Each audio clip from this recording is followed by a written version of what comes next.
Exoa pour exoaware.fr. Aujourd'hui, un tuto pour activer le trim sans logiciel si vous avez installé un SSD non Apple dans votre iMac, dans votre MacBook Pro ou n'importe quel ordinateur Apple. Vous allez voir, c'est très simple. Ça fonctionne sous OS 10 10.10.4, donc Yosemite en mise à jour, ou directement sous El Capitan OS 10 10.11. Donc vous allez voir, ça se fait très simplement. Donc pour ça, on va aller dans le terminal. Vous allez voir, on a juste une ligne de code à copier.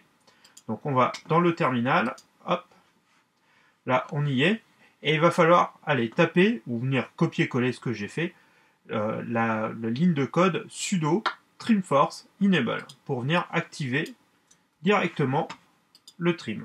Donc on copie cette ligne de code directement dans le terminal, ou vous la tapez comme vous voulez. Vous faites Entrée. Là, il va vous demander le mot de passe de votre session. Donc pour moi, c'est pas compliqué, c'est AZERTY. On fait Entrée. Donc là, il vous demande que vous avez bien activé le trim. Vous faites Yes, Y. Il va vous demander que l'ordinateur va rebooter. Donc vous inquiétez pas, la vidéo va s'arrêter et on va la relancer après. Donc on fait Yes, Entrée. Et là, il va venir activer le trim. Vous voyez, l'opération est faite. Et ça va être, il va venir redémarrer l'ordinateur. Donc, vous inquiétez pas, la vidéo va couper. Et puis, on reprend juste après pour vérifier qu'il est bien activé. Donc, ne vous inquiétez pas. À tout de suite. L'ordinateur a redémarré. Normalement, il ne vous faut pas d'erreur ou quoi que ce soit. Il faut vraiment que vous ayez le même cheminement au niveau de la page sur le terminal. Vous voyez, opération succès. L'ordinateur a redémarré. Vous avez redémarré votre session. Et là, on va aller voir dans à propos de ce Mac, rapport système. Là, on va dans SATA Express et on va vérifier que la ligne, vous voyez, de prise en charge du trim est bien activée. Donc on a oui. Donc là, il n'y a pas de souci, il est bien activé. Vous voyez, c'est vraiment très simple.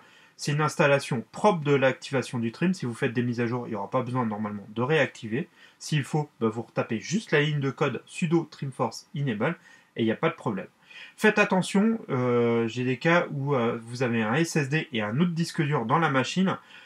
Ça peut poser des problèmes, il peut se mélanger un peu les pinceaux. Donc ce que je vous conseille, c'est de désactiver le disque dur en le débranchant, c'est le mieux, et puis d'activer le trim. Là, il n'y aura pas de problème. Ça peut causer des petits soucis, j'ai eu des cas où il y a eu des problèmes. Si vous avez juste un SSD dans votre machine, normalement, ça doit se passer sans problème. Si, je sais pas, mais vous avez besoin de désactiver le trim. C'est vraiment la même ligne de commande que celle-ci, sauf qu'au lieu de taper Enable, vous tapez Disable. Voilà, tout simplement. Et là, ça va désactiver le trim, ça va redémarrer l'ordinateur, ça fait le même processus. Et là, votre trim sera désactivé. Je vous mets bien sûr la ligne de code sous la page YouTube et sur le site. Comme ça, vous aurez juste à faire un petit copier-coller et vous activez le trim facilement.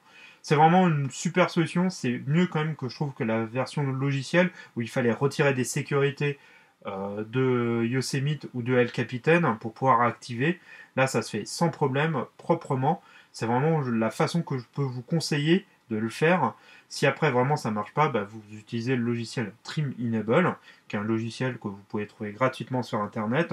Je vous en ai déjà parlé sur déjà plusieurs tutos. Mais là, c'est vraiment une super fonction que Apple a mis en place. Et ça marche bien sûr qu'avec les SSD qui ne sont pas Apple. Si vous avez un SSD Apple, il n'y a pas besoin de faire cette manipulation. Donc voilà, c'était vraiment, vous voyez, un petit tuto super rapide pour vous montrer comment activer le trim sur votre SSD qui n'est pas Apple. Je vous rappelle vite fait, le trim est vraiment, faut vraiment le mettre en place. Ça va éviter de fatiguer ou d'endommager votre SSD en plus définitivement. En fait, au lieu d'écrire, alors je le fais vite fait pour les simples, c'est beaucoup plus complexe. Mais normalement, avant, avec les disques durs, on écrivait à la suite. Et là, si on le fait sur de la mémoire qui est en premier sera endommagée plus rapidement.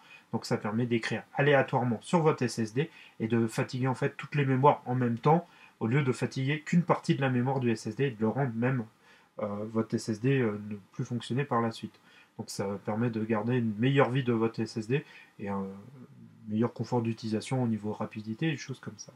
Donc voilà, c'est sûr c'est plus complexe que ça le trim, mais voilà, pour vous dire en gros à quoi ça sert et à quoi ça peut vous permettre. Donc voilà, c'était vraiment, vous voyez, un tuto super rapide et super simple, mais je vous conseille fortement de le faire et de cette façon. Ça va vous éviter des fois les problèmes qu'on pouvait avoir avec le logiciel. Et là, si vous le mettez maintenant à jour, normalement, il n'y a pas de problème, le trim reste activé. Donc ça, c'est vraiment juste génial. Voilà, je vous dis à très très vite sur exoaware.fr. Allez, ciao!